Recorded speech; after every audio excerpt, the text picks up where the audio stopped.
तो आज की वीडियो में जैसा कि आपने यहाँ थंबनेल में देखा, मैं पीली सरसों के बारे में आपको कुछ जानकारी देने जा रहा हूँ।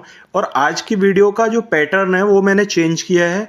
आज की वीडियो में मैं आपको कुछ इस टाइप से समझाने जा रहा हूँ कि हम जो फसल की बुवाई करते हैं उसमें हमारे कुछ एक्सपीरियंस होते हैं, तजुर्बे होते हैं। वो तजुर्बे सुझाव के रूप में आपको बताए जाएंगे। जो भी खाद हमें लगाना होता है उस खाद को हमने स्टेप वाइज यहाँ पर बताया है। जो फंगीसाइड लगाने होते हैं, कौन से फंगीसाइड पर हमें ज़्यादा ध्यान देना चाहिए इस फसल में, खासकर उस पर फोकस किया है। कीटनाशक क्या हमें लगाने चाहिए उस पर फोकस किया है। और दूसरा, हमें सावधानियां क्या क्या रखनी चाहिए, खासकर सरसों की फसल की अगर हम बुवाई कर रहे हैं। ठीक है, तो ये 5-6 स्टेप होंगे जिनमें कि मैं आपको अपने एक्सपीरियंस के आधार पर कुछ चीज़ें बताने जा रहा हूँ। तो आप अगर इसे स्टेप वाइज समझने की कोशिश करेंगे तो आपको ज़्यादा लाभ मिलेगा। और मुझे ज़रूर कमेंट में ये बताना कि ये पैटर्न कैसा लगा आपको, ताकि अगली फसलों की जानकारी भी मैं इस पैटर्न से दे सकूँ। किसान साथी जिनके मक्का के खेत खाली हो गए हैं या ज्वार के खेत खाली हो गए हैं, वो खासकर ध्यान दें। उन्हें अगर गेहूं की ही बुवाई करनी है बीच में, तो अभी आपके पास में काफ़ी टाइम है, 40 से 45 दिन का। ठीक है, आप अपने खेत में एक फसल बहुत अच्छी ले सकते हो मूली की। अब पर आपको 1200 ग्राम प्रति एकड़ के हिसाब से सीड डालना है। 1 किलो से 1200 ग्राम प्रति एकड़ के हिसाब से सीड की बुवाई करके मूली की बुवाई कर दें। 40 दिन में, 40 से 45 दिन में खेत खाली हो जाएगा आपका, और आप बहुत छोटे से समय में एक बहुत अच्छी फसल ले लोगे। ठीक है, इसमें आप पालक की भी बुवाई कर सकते हो, हरे धनिए की भी बुवाई कर सकते हो। ठीक है, तो खेत को खाली ना छोड़ें। इस समय पर आप इन 3-4 फसल का अच्छा रिजल्ट ले सकते हो। मटर की भी, अगेती मटर का बहुत अच्छा समय है। अगेती मटर का भी आप बुवाई कर सकते हो इस समय पर। ठीक है, तो अब आगे क्या करना है। जो किसान साथी पीली सरसों की ही बुवाई करना चाहते हैं या सरसों की ही बुवाई करना चाहते हैं, वो अपने खेत की इस टाइप से तैयारी कर लें कि हमें इसकी बुवाई का समय क्या रखना चाहिए। तो देखो, सितंबर महीने में आप कभी भी इसकी बुवाई कर सकते हो, कोई दिक्कत नहीं आती। साथियों, फसल की अवधि क्या रहती है, तो देखो 115 से 120 दिन की इसकी अवधि रहती है, इसके पकने का समय रहता है। ठीक है, पीली सरसों के तेल की मात्रा क्या रहती है, पीली सरसों की ही बुवाई हम क्यों करें, तो इसमें 42 से 45% तक तेल निकलता है प्रति क्विंटल के हिसाब से। ठीक है, तो बहुत ज़बरदस्त तेल का कंटेंट है इसके अंदर, इसलिए इसकी बुवाई करना हमारे लिए ज़्यादा फायदेमंद रहता है। प्रति एकड़ में 7 से 8 क्विंटल तक की पैदावार इसकी आसानी से हो जाती है। और 1 किलो से लेकर 1.25 किलोग्राम पीली सरसों का सीड प्रति एकड़ के हिसाब से, जो कि हाइब्रिड सीड आ रहे हैं आजकल, उसके हिसाब से हम इसकी बुवाई कर सकते हैं। साथियों, खरपतवार के लिए आप बुवाई के 3 दिन के अंदर पेंडिमेथिलीन 1 लीटर दवा का स्प्रे 400 लीटर पानी के साथ में मिला के कर सकते हो। उससे आपके खेत में खरपतवारों की संख्या जो है वो इतनी ज़्यादा नहीं होगी। साथियों, 3 पीली किस्मों के बारे में मैं बताने जा रहा हूँ। पीली सरसों की जो मुख्य किस्में हैं हाइब्रिड में, इनमें आपकी सबसे पहली किस्म है पीताम्बरी, जो कि 2009 में लॉन्च हुई थी, और इसके पकने का जो समय है वो 115 से 120 दिन रहता है। ठीक है साथियों, दूसरी जो किस्म है नरेंद्र सरसों है, वो 125 से 130 दिन में पक जाती है। और K88 है, ये भी 125 दिन में पक जाती है। तो 3 मुख्य किस्में हैं, इनमें से कोई भी एक किस्म का चुनाव करके आप अपने खेत में बुवाई कर सकते हो। साथियों, अब बात करते हैं अगले सवाल की।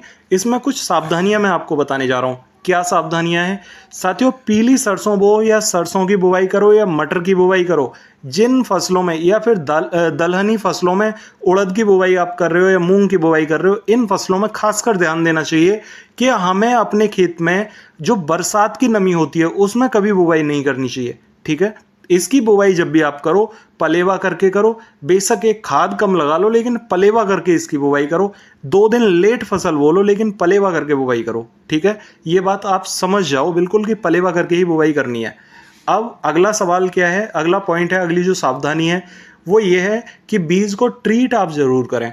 चाहे बीज कितना भी ट्रीटेड है, कुछ भी है, आप वहां पर बीज को ट्रीट जरूर करें। कैसे ट्रीट करना है, मात्र आपको 2 ग्राम से लेकर 5 ग्राम कार्बेंडाजिम मैनकोजेब लेना है, और उसे 5 ग्राम तक के जो पाउच हैं उसे प्रति किलो के हिसाब से आप डाल सकते हो। आसानी से उसको पूरे सीड को ट्रीट कर लो, 2-4 बूंद पानी मिला लो उसके साथ में, और दाने के ऊपर इस दवा को कोट करके 1 रात छांव में पड़ा रहने दो। सुबह इसकी बुवाई कर सकते हो। ये आपको ट्रीट करने का सबसे अच्छा तरीका है। इस टाइप से आपको ट्रीटमेंट का फायदा मिलता है। साथियों, ज़्यादा पिछेती बुवाई इसकी नहीं करनी चाहिए, उसके आपको लाभ नहीं मिलते, और अगेती बुवाई करोगे तो थोड़ा बहुत फर्क उत्पादन में जरूर देखने को मिलेगा।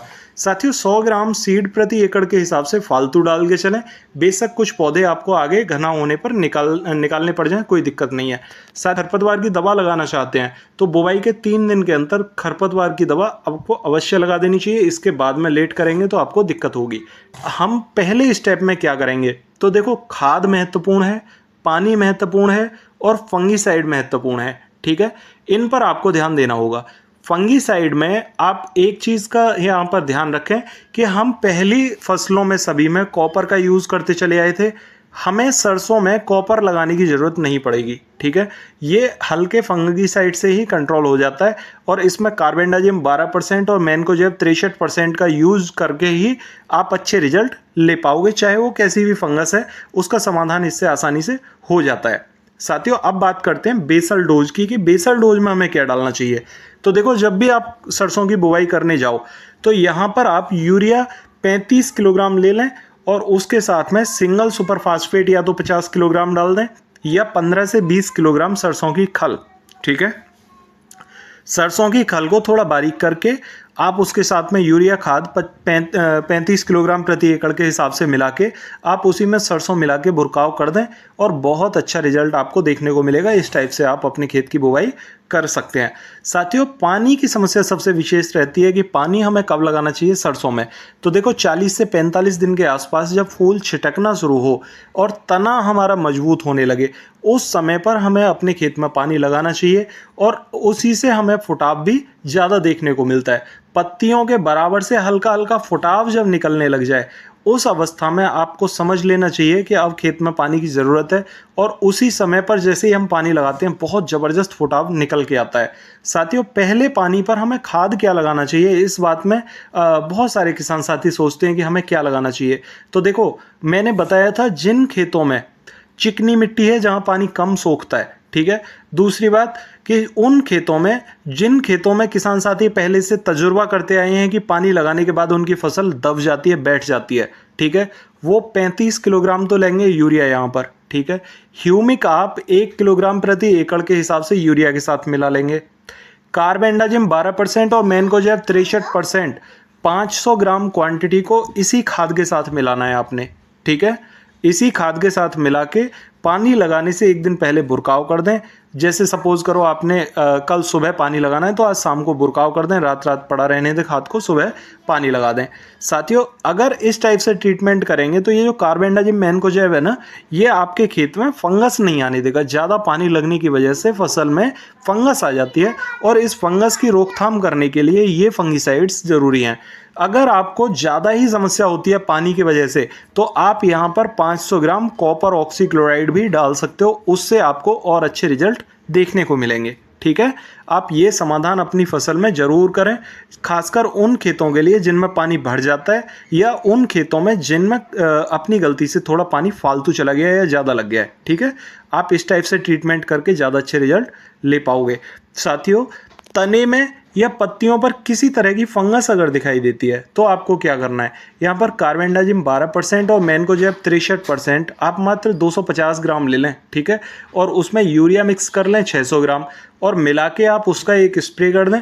आपके खेत से ये समस्या ख़त्म हो जाएगी जो फंगस की है। ठीक है, ज़रूरत के अनुसार दूसरा पानी भी आप लगा सकते हैं, क्योंकि अगर बरसात नहीं होती है तो इस फसल में दूसरा पानी लगाने में झिझकना नहीं चाहिए। ठीक है, और अगली बात कि अगर आपको लगता है कि आपकी फसल में पिछले सालों में फूल कम बना है या फली कम रही है तो आप यहाँ पर दूसरा पानी लगाने के साथ जैसे ही चिपक बनते टाइम एक टबोली का स्प्रे कर सकते हो। टबोली में पैक्लोब्यूटाजोल 40% होता है। आप 30 ml की एक डोज 1 एकड़ ज़मीन के लिए स्प्रे कर दें। ये बहुत ज़बरदस्त यहाँ पर बूस्ट देगा आपकी फसल को और आपकी फसल में फलियाँ ज़्यादा होंगी और यहाँ पर उत्पादन भी ज़्यादा अच्छा होगा। ठीक है, पौधे की जड़ में अगर किसी टाइप की गलन दिखती है, पौधा जब छोटा होता है तो उसमें जड़ में गलन बन जाती है और बहुत सारी फसलों में हम देखते चले आए हैं गलन की समस्या ज़्यादा आई है, तो आप वहाँ पर टेबुकोनाजोल 250 ml लेकर उसका स्प्रे कर दें। आपके खेत में ये जड़ गलन की समस्या नहीं आएगी। ठीक है, बहुत सारी फसलों में पत्तियों के नीचे बहुत सारे कीट चिपक जाते हैं। ठीक है, और उनको हम स्प्रे जब करते हैं तो वो मरते भी नहीं हैं। तो उसका समाधान क्या है, आप किसी भी ट्रांसलेमिनार क्रिया से काम करने वाले किसी भी इंसेक्टिसाइड को आप उपयोग कर सकते हैं, उससे आपको बहुत अच्छे रिजल्ट देखने को मिलेंगे। अब बात करते हैं उन किसान साथियों की जिनके खेत में मानो उपज होने के साथ में बरसात हो जाती है और ज़्यादा पानी की वजह से पौधे दबने लगते हैं। उस अवस्था में आपको यहाँ ह्यूमिक एसिड लेना है 500 ग्राम प्रति एकड़ के हिसाब से, और उसके साथ में आप यूरिया खाद, अगर फसल ज़्यादा छोटी है 2 से 4 पत्ते की है तो उसमें आप 300 से 400 ग्राम यूरिया खाद को मिक्स कर लें ह्यूमिक एसिड के साथ में, ठीक है। और एक हल्का स्प्रे कर दें आप लगभग 150 लीटर पानी के साथ में मिला के। आप देखेंगे फसल बहुत अच्छी उठ के आएगी और बहुत ज़बरदस्त रिजल्ट देखने को मिलेंगे। और डोज आपको पहले पानी पर वही डालनी है जो मैंने आपको बताई है। आप इस टाइप से अगर ट्रीटमेंट करेंगे आपकी फसल बहुत अच्छी फुटाव लेकर आएगी। और हाँ, पीली सरसों और काली सरसों इन दोनों में कोई खास फ़र्क नहीं होता इसकी, अगर हम डोज की बात करें या इसकी ट्रीटमेंट की बात करें, सेम तरीके से ट्रीटमेंट करेंगे आपको रिजल्ट ज़बरदस्त मिलेंगे। इसी टाइप से आप अपनी सरसों, काली सरसों में भी ट्रीटमेंट करके उसके रिजल्ट ले सकते हैं। साथियों, आशा करता हूँ आपको जानकारी ठीक लगी होगी। फिर भी अगर आपकी कोई क्वेरी हो तो कमेंट में ज़रूर पूछना, मैं आपको रिप्लाई करने की कोशिश करूँगा। साथियों, अगर चैनल पर नए आए हैं तो चैनल को सब्सक्राइब ज़रूर कर लें ताकि नई वीडियो का नोटिफिकेशन आपको सबसे पहले मिल सके। तो मिलते हैं फिर अगली वीडियो में, तब तक के लिए नमस्कार किसान साथियों।